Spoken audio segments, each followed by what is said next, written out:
for our first session, we're going to have Kat Kamek representing Ted Yoho. And we'll also have Mary Helen Wheeler. She's representing herself. She's running for office. So what we're going to do is we're going to give each candidate 2 minutes to open, and then we'll have questions, and then we'll give them a minute to close. We have want to thank Ward Scott from 980, 720 a.m. Has a morning show from 7 a.m. to 9 a.m. every morning, Monday through Friday. He's also podcasting this with Alex Patton from Ozion Media. We thank them for doing this. They're going to also have a link on Ward Scott Files for you to be able to link this forum out there to your people following you and the people you're trying to get to vote as well. So once again, thank you for coming out, and I'll turn it over to Ward. Thank you. One small thing, your water is in front of your name tag. And you want that name. You want people to know that name. Yes. And are you all prepared to share that mic? Will it reach okay? If we need to, if we can.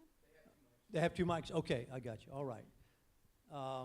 We're going to begin now, ladies and gentlemen, with introductions, and on behalf of Congressman Yoho, Kat Kamek. Thank you. My name is Kat Kamek. I am the campaign manager and deputy chief of staff for Congressman Ted Yoho. He is in Washington tonight. They have a week full of votes. I like to joke that I'm not as tall or as charming, but I have more hair, so that's something. It's a joke. Congressman Yoho is finishing up his first term as the freshman representative for North Central Florida here in the 3rd District, which encompasses 13 counties, most of it being Alachua County. There's a little portion that goes to Corinne. He currently sits on the House Foreign Affairs Committee and the Agriculture Committee, and he is the sole representative for the state of Florida, which is a big deal, obviously, especially in the dairy belt that we all reside in. Prior to serving in Washington, he was a large animal veterinarian and a successful small business owner. He and his wife, Carolyn, they owned about 6 different small practices, and she had her own court reporting practice as well, which was very successful. They've been married about 40 years, and together they have 3 grown children. Their oldest, Katie, is actively serving in the Coast Guard. Ted ran in 2012 because he reached a point where, as a regular citizen, as a business owner, and a taxpayer, he had enough.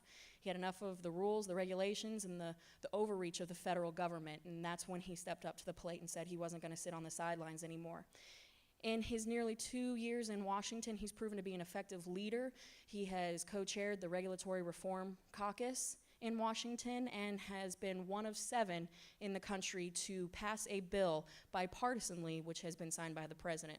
So he has proven to be able to work across the aisle as well in the Senate, and that is exactly what we need right now at this point in time in our country. We need not to be Republicans or Democrats, but Americans, and Ted will continue to champion those values. Thank you. All right, thank you very much, Kat Kamek. On behalf of Representative Ted Yoho. Now we have Mary Helen Wheeler, who's the challenger. Good evening. I am Mary Helen Wheeler. I'm an educator, and I've been teaching in this district for 30 years. I've been living in Gainesville for the last 25 years, but I've taught 20 years in Alachua County and 10 years before that in Levy County. Actually, I've lived in Bronson, taught there at Bronson Elementary School for 5 years and Chiefland Elementary School for 5 after that. So I feel very well connected to this part of the district, even though it is a 13-county district, very large. I feel like in the 30 years that I've been teaching here that I've probably reached around 6,000 families. And that's a lot of working families to be connected with, and I feel like I have a very strong understanding of the needs and issues that affect those families. I've also been an advocate for the environment. I've worked for the last 10 years on issues involving the water in Florida, and it is becoming more and more important that we focus on those issues locally. We have, that's the common denominator, as a matter of fact. For this district, water is what connects the 13 counties of District 3. And it's also what affects the agriculture, the aquaculture, and the ecotourism that support the economy of our region. So those things have to be dealt with at some point. We are looking at a Congress right now in Washington that are focused more on things like impeachment or affordable health care that's there as being trying to dismiss issues that don't truly affect us here in this district. And I am the one at this point, I think, that can bring attention to the needs of this district. It's not a joke. We are not a joke. And I feel that I am the one that can make the rest of the world see that we are caring and involved environmentalists and humanists, and we have the health and well-being of the working family in mind. Thank you. Thank you very much. Now we'll get to the questioning part of the evening, and we'll begin with a prepared question, and we are also beginning to get text questions, so we'll take a look at those, and where appropriate, we'll ask those if they are not redundant to what we've already asked. Mary Helen Wheeler, if you don't mind, since you were second, maybe you'll go first this time. And we'll ask you, what are your thoughts on the National Flood Insurance Program? National Flood Insurance Program. Well, anytime you start talking about insurance companies, you have lots of questions about what it is that's going to be, actually, if the need is going to be the important issue, or if it has to do with the actual bottom line of the company that's trying to insure. We have lots of wetlands in this area. We have concerns, people who are living upland of those wetlands as well that are also included. My concern would have to be with questioning those companies as to the reason why. This is not an area that I am well versed in, but I do live on 2 lakes and have a brother that lives on 1 waterway, and flood insurance is an issue for most of us here in Florida. Like I say, it's not an issue that I am well versed in, so I can't really speak to that from the point where I am now. Thank you very much. And by the way, if you don't feel comfortable taking your entire minutes, 2 minutes, you certainly don't have to. It's when we go over that we are concerned. Ms. Kamek, do you want to answer that question, please? Absolutely. This was an issue that came up not too long ago for a vote dealing with flood insurance. And the first question that the congressman and I and the rest of our staff discussed was, why is the federal government involved with flood insurance in the first place? We have overstepped our bounds as a government by so much that it's time to rein it in. 1. 2, Florida, if you look at us as a state, and the entire delegation was pretty much unanimous in our agreement that Florida, by and large, pays more in insurance, hurricane and flood, than the rest of the nation. So we effectively would be subsidizing other states that would participate in this program. And the third issue that we faced was the cost of home ownership. Right now in Pinellas County, it is $12,000 a year on average for your flood insurance. The cost of the cost of home is plummeting in that county. It's unsustainable. It's not the right path. I think that there needs to be some security, absolutely, but at this point in time, the National Flood Insurance Program is wrong for the state of Florida. Thank you very much for that answer. Now, I can ask a question this time from our text, if you would like. Mary Helen Wheeler, what is something that you don't agree with your party about? Agree with no. Your political party. What is something that you don't agree with your party about? Ooh, interesting question.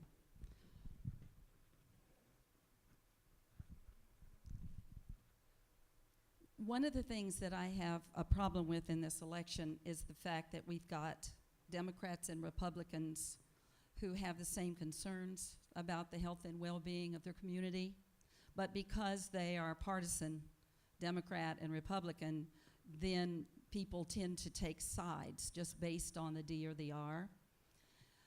In terms of my party, the Democratic Party, one of the things that I don't agree with is the fact that there's the money that's being spent in campaigns that they feel like are unwinnable, that money is being directed towards those candidates that the seats are being protected.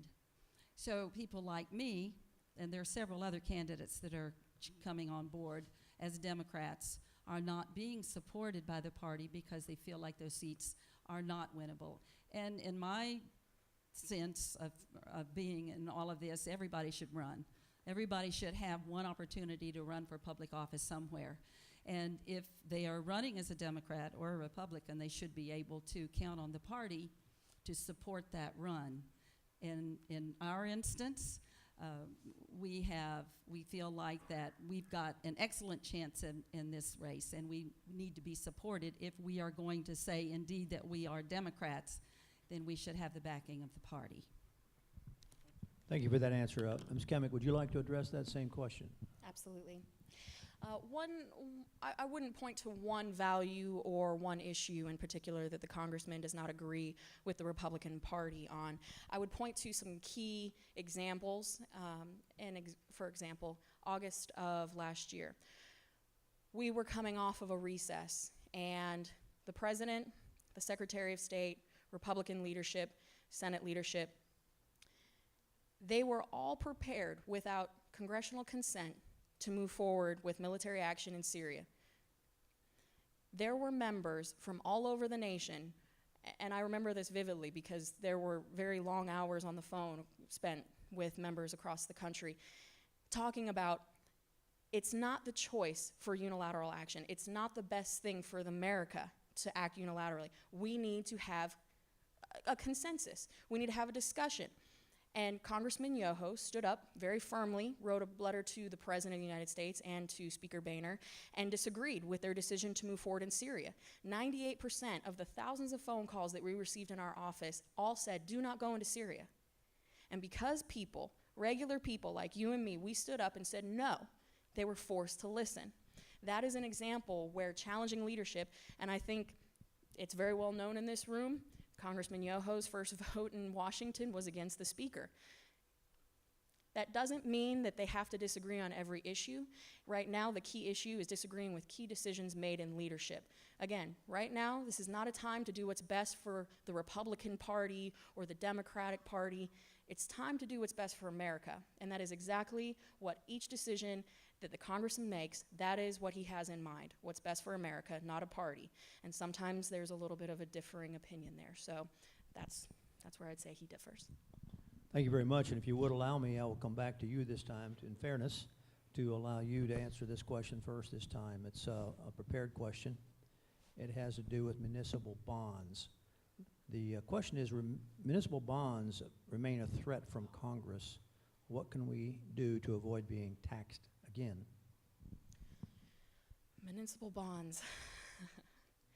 I'm going to be very honest and say that I cannot speak with 100% certainty where the congressman stands when it comes to municipal bonds.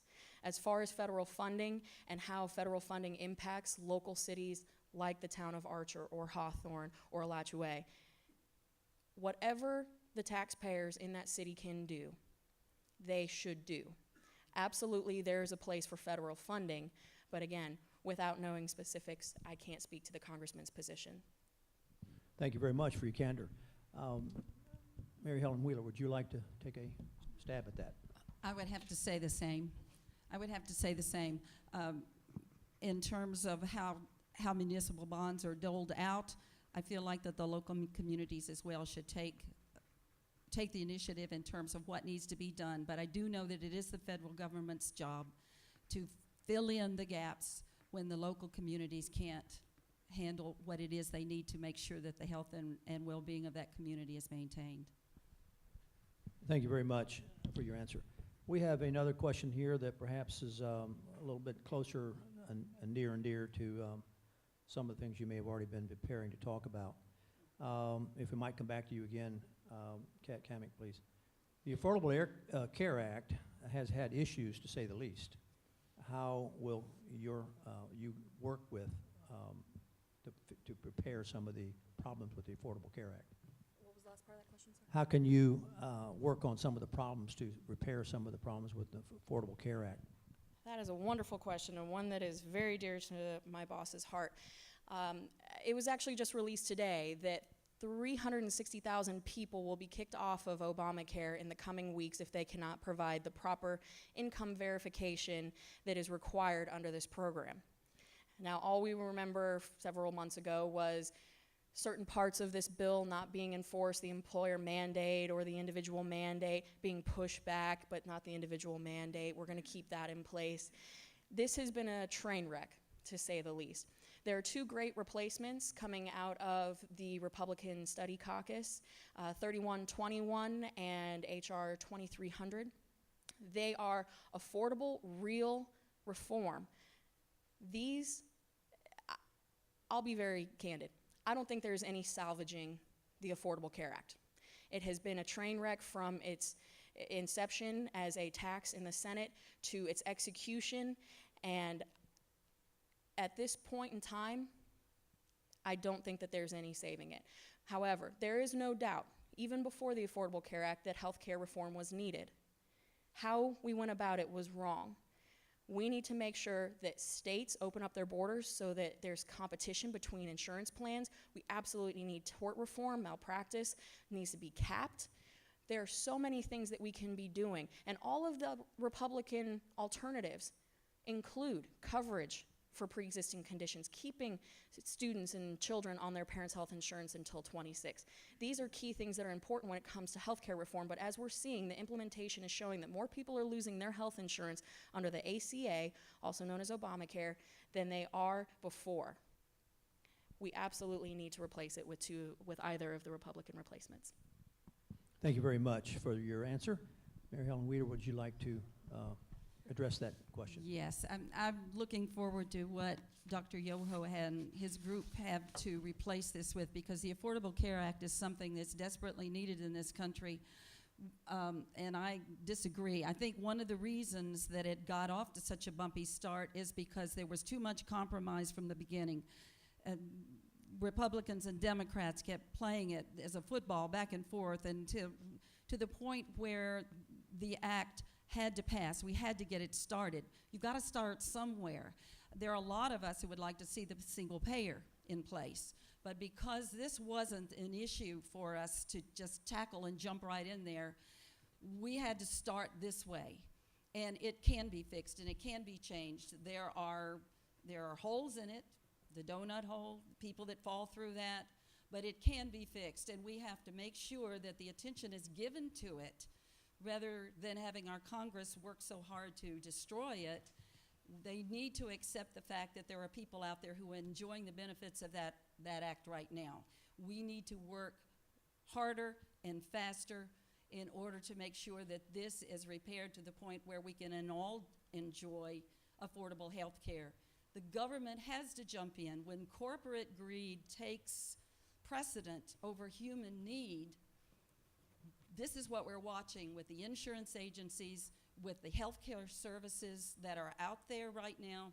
I feel like I know that there are people out there who are benefiting from this, as it is even now.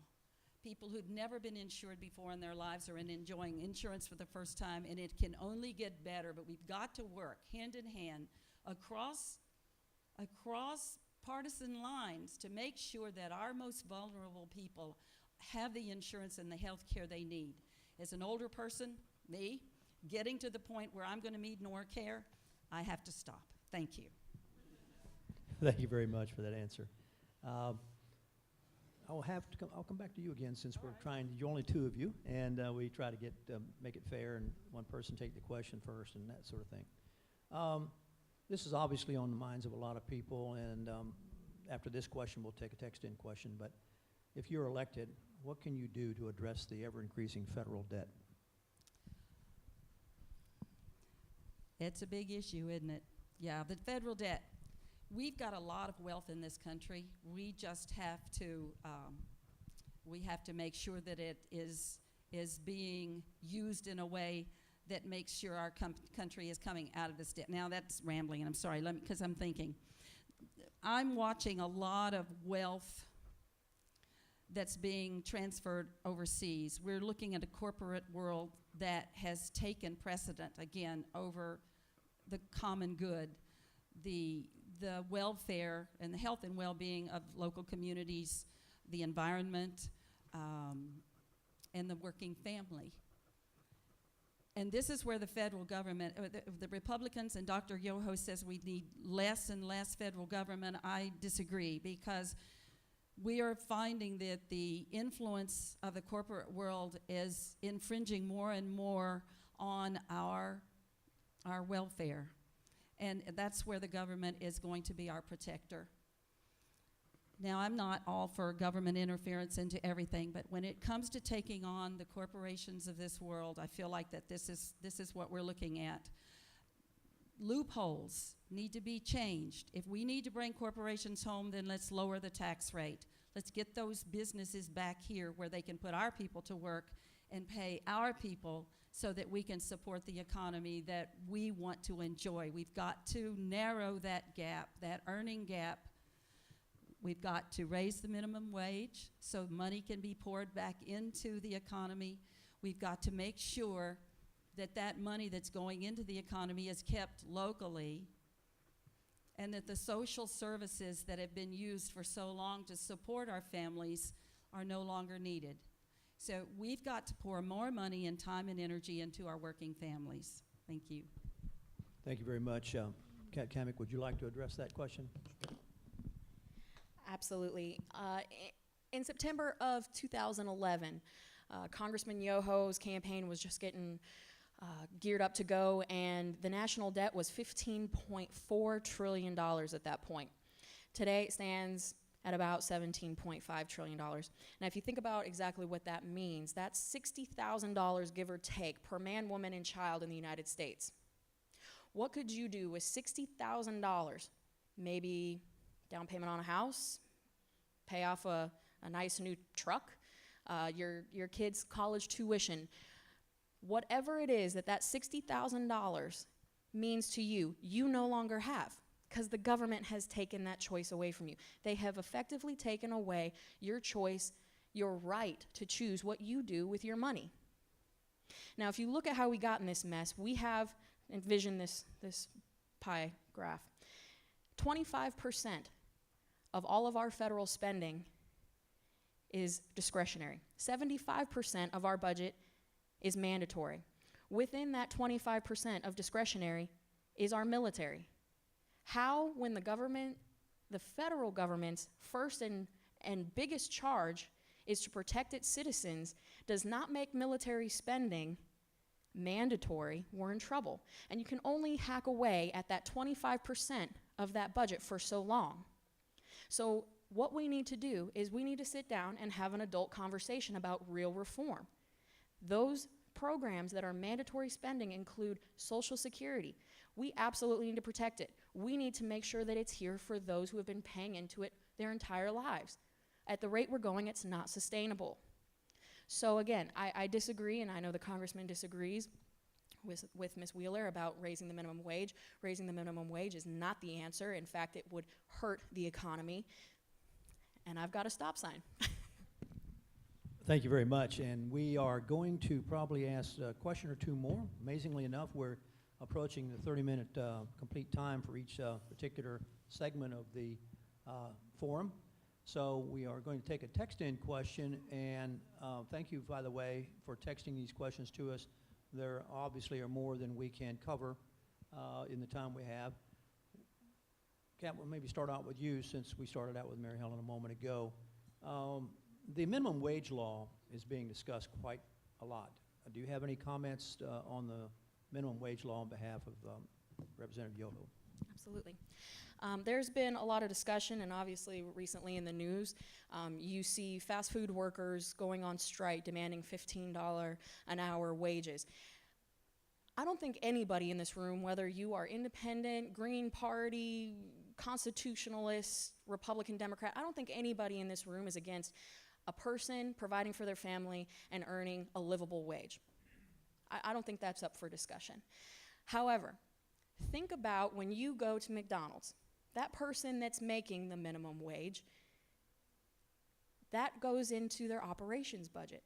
When they have to pay $15 an hour instead of the $7 or $8 or $9 that they're getting paid, that cost of your Big Mac just went from $3.69 to $6.69. The cost of all the goods and services will skyrocket. This is common sense. If you raise the wage, then all the prices of goods and services will also increase. That is not what we need to be focusing on. We need to be focusing on education. We want people to excel and attain the best possible jobs that they can. That's all I got for you. Thank you very much. Mary Helen Wheeler, would you like to take that? And then we'll have one more question after this, and then we will complete this segment. This shows a real strong disconnect between the Republicans and the Democrats. Dr. Yoho's stance on not raising the minimum wage accentuates for me the fact that his experience in his vocation is as he's dealing with people on a different level from the people that I'm dealing with as a school teacher. These are the people, there are so many social issues that are connected to this, we don't have time for it. But I want to tell you right now, the kids that I'm teaching right now, a lot of them are going to have a hard time getting out of school to begin with because of the new requirements for high school graduation. Those people are going to need to be able to get out into a workforce and find a place for themselves where they can make a living wage. We're talking about a wide range of folks and abilities in terms of what they can actually earn, but everybody who works a 40-hour week or works full-time should be able to pay their bills. They should be able to feed their families, and there should be no class distinction between whether they're flipping burgers or setting pipes or working as a school teacher or a veterinarian. We're talking about people who should be able to, after working a full week, be able to enjoy some of the benefits of life. And by golly, we haven't raised that minimum wage in years, and yet the prices of everything else has gone way up. I think it's arrogant of anyone to think that someone who is willing to work cannot pay their bills or take care of their families, that somehow there's something wrong with that person. We've got to set the system so that it's fair, and we've got to make sure that that gap is narrowing between the haves and the have-nots, because all we're looking at is a widening of this gap and a total disconnect of the people who are working their butts off every day and the people who are taking advantage of that. Thank you very much. Our last question will have to do with immigration. Clearly, there has been an influx of people from the southern borders across the United States.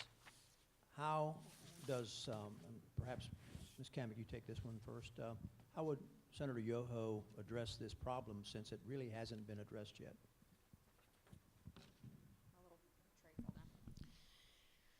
Congressman Yoho has actually been very proactive on this issue of immigration, and today what we're seeing with the influx of undocumented children, and by children I mean children under the age sometimes of 5 crossing the border, this is not an immigration problem at this point. This is a national security problem, and this is a humanitarian crisis, absolutely. What we're seeing on our southwest border is trafficking. We are seeing young children forced into prostitution. We are seeing drug dealers bringing an incredible amount of narcotics using these children. There is no doubt that there needs to be immigration reform in this country. Again, another issue that the federal government and Washington has ignored for 30 years. What the congressman has done in recent weeks is he introduced 2 pieces of legislation. The first, it halts all foreign aid to Mexico because it is simply unconscionable for them to accept foreign aid with one hand and then pretend that there's no problem with their other hand. Second, it empowers all the state governors and gives them and solidifies their 10th Amendment rights to protect their citizens and their borders without any repercussions from the federal government. This is important because so many of these southwest border states are experiencing crises that we have never seen. Finally, what it does is any cost that those states incur, those governors incur in enforcing their borders and their laws, it comes out of the president's executive budget, which means no more golf trips. So this is something that the congressman has been very proactive on. Again, this is not an immigration issue. We have an incredible migrant worker force here in our district.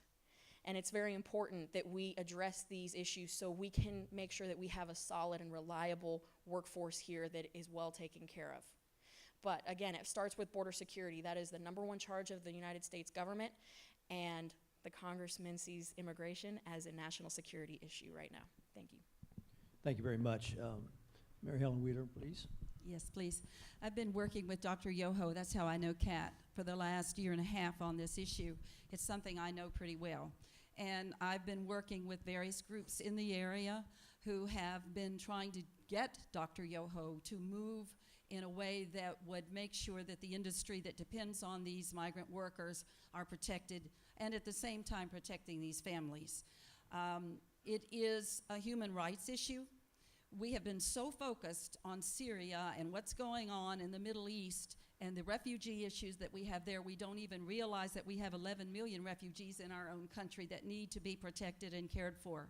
We've been so busy worried about what's going on in the Middle East that we didn't pay any attention to what was going on in our own backyard. We have our own terrorist activity going on in Mexico and in Central America. So it's no surprise that there are refugees at our border. There are refugees in Syria that we've been worried about that we're taking and sending aid to, but we have refugees at our border. If any of you all remember the 1964 Peter Pan Project, there were undocumented children that were sent here, 14,000 from Cuba. No one said a word. They very quietly came in unaccompanied. 7,000 of them were reunited with their families. 7,000 were absorbed by the Catholic Church. What we're looking at now is the same kind of concerns, families that are trying to make sure that their families are safe, the children are safe. They're already being absorbed into this country. They are here. We have immigrants here that need to be dealt with. It's like shutting the barn door after the horses are out, securing the borders. They're here. And we need to deal with this. We need to make sure that they're safe here and that we are a compassionate country, that if we can require other people to accept refugees and take them, we should be able to do the same thing. We have to figure out a way to make this immigration reform happen. It needs to get to a vote, and the Republicans need to let it happen. All right, thank you very much. Well, that completes our panel for the federal positions.